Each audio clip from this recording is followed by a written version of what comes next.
Good morning, student. I am Gunjan Bhatnagar, your Hindi teacher.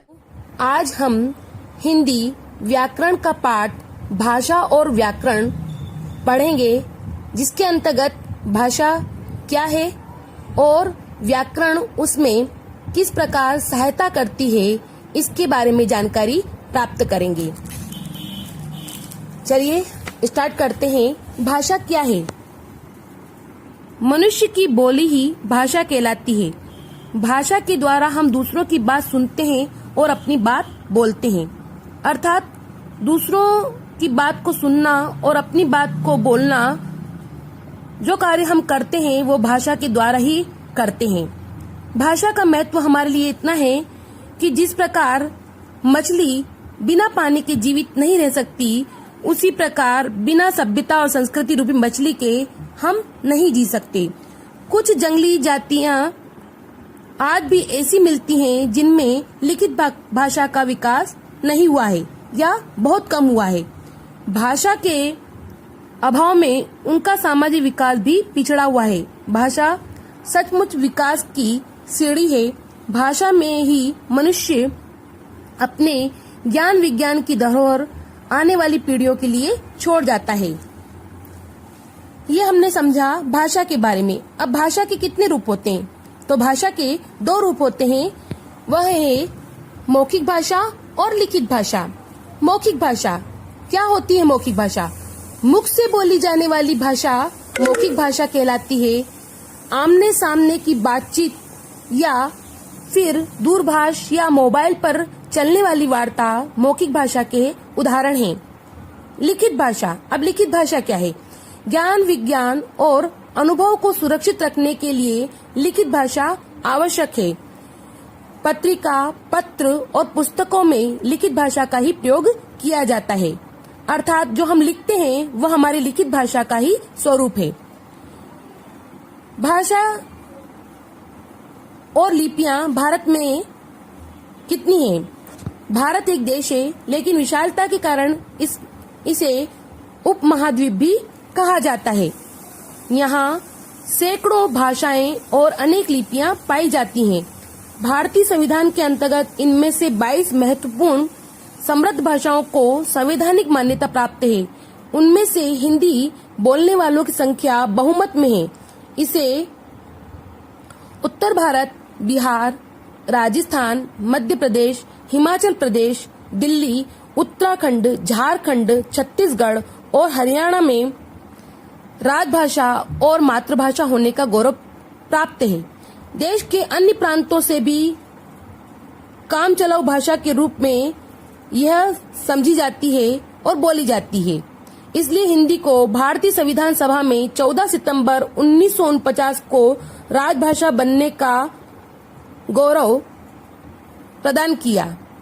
इसे सरकारी कामकाज की भाषा के रूप में भी मान्यता प्राप्त की गई। अन्य भारतीय भाषाओं में आती है पंजाबी, गुजराती, मराठी, तेलुगु, मलयालम, बंगला, तमिल, उड़िया, असमिया, कन्नड़, सिंधी, डोंगरी, मैथिली, नेपाली, कश्मीरी, कोंकणी, मणिपुरी और संस्कृत जो है अन्य भारतीय भाषाओं में आती हैं। अब आता है हमारा लिपि। भाषा को लिखने के लिए कुछ निश्चित चिन्ह बना लिए गए हैं। इसी को लिपि कहा जाता है। हिंदी भाषा में की लिपि देवनागरी है, यानी हिंदी भाषा देवनागरी लिपि में लिखी जाती है। संस्कृत, नेपाली और इसके अतिरिक्त कौन सी भाषाएं लिखी जाती हैं? संस्कृत, नेपाली और मराठी भाषाएं भी देवनागरी लिपि में लिखी जाती है, परंतु अंग्रेजी जो है वो रोमन लिपि में लिखी जाती है। संविधान द्वारा मान्य 22 भारतीय भाषाओं को लिखने के लिए भारत में भिन्न भिन्न लिपियां हैं। इन भाषाओं में से हिंदी, मराठी, संस्कृत, गुजराती, बंगाली, उड़िया, कन्नड़, तमिल, उर्दू, असमी, पंजाबी, तेलुगु और मलयालम की लिपियों के लिखने के नमूने नीचे दिए गए हैं। देखिए आपके सामने ये जो दिख रहे हैं ये अलग अलग लिपियों के तरीके हैं, किस प्रकार से लिखी जा रही है। संस्कृत, मराठी, हिंदी, गुजराती, है ना, मलयालम, ये सब आपके सामने जो है इसके नमूने दिए गए हैं। अब भारतीय लिपि के स्रोत कौन से हैं? भारतीय लिपि का स्रोत है अशोक के शिलालेखों में ब्राह्मी लिपि का प्रयोग मिलता है। भारत की अनेक लिपियों का विकास ब्राह्मी लिपि से ही हुआ है। राजभाषा के रूप में हिंदी के जिस रूप को संवैधानिक मान्यता प्राप्त हुई है वह हिंदी के मानक रूप है और उसका विकास हिंदी की खड़ी बोली से हुआ है। दूरदर्शन, आकाशवाणी, समाचार पत्रों, पत्रिकाओं, पाठ्यपुस्तक में इस भाषा का मानक रूप देखने को मिलता है। अब हिंदी की उपभाषाएं कौन सी हैं? हिंदी भाषी विभिन्न प्रांतों में बोली जाने वाली हिंदी की अनेक प्रतिष्ठित उपभाषाएं हैं। राजस्थान में डिंगल, मारवाड़ी में मेवाती, हरियाणा में बांगरू और खड़ी बोली, पश्चिम उत्तर प्रदेश में ब्रज तथा बुंदेली, पूर्वी उत्तर प्रदेश में अवधी और भोजपुरी, बिहार में भोजपुरी, मैथिली और मगही, गढ़वाल में गढ़वाली और कुमाऊं में कुमाऊनी हिंदी की उपभाषाएं हैं। अब अपन जानकारी लेते हैं व्याकरण के बारे में।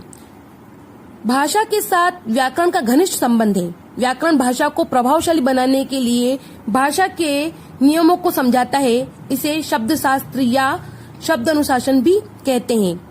ये भाषा को सुधारता, संवारता और प्रभावशाली बनाता है। व्याकरण के विभाग होते हैं वर्ण विचार, शब्द विचार, पद विचार और वाक्य विचार। तो इस प्रकार से व्याकरण का प्रयोग हिंदी में बहुत अधिक किया जाता है, जो हमारी हिंदी को सुधारता है, हिंदी को लिखने का तरीका उसे और प्रभावशाली बनाता है। अब है प्रश्न उत्तर टाइम। चलिए हम चलते हैं क्वेश्चन आंसर पे, जिनका आंसर आप मुझे अपनी कॉपी में लिखकर मेरे पर्सनल नंबर पर सेंड करेंगे। तो हमारा पहला प्रश्न है, भाषा क्या है, इसका क्या महत्व है। इसके बाद हमारा दूसरा क्वेश्चन है, कौन कौन सी भाषाएं देवनागरी लिपि में लिखी जाती हैं। ठीक है। तीसरा हमारा क्वेश्चन है, लिखित भाषा की आवश्यकता क्यों पड़ती है। चौथा हमारा क्वेश्चन है, लिपि किसे कहते हैं, हिंदी के अतिरिक्त कितनी मान्य भाषाएं हैं। और आखिरी क्वेश्चन है हमारा, व्याकरण किसे कहते हैं, इसके कितने विभाग हैं। इन पांचों क्वेश्चन के आंसर आप अपनी कॉपी में लिखकर मुझे मेरे पर्सनल नंबर पर सेंड करेंगे और चेक करवाएंगे। इसके आगे की ग्रामर मैं आपको करवाऊंगी। धन्यवाद।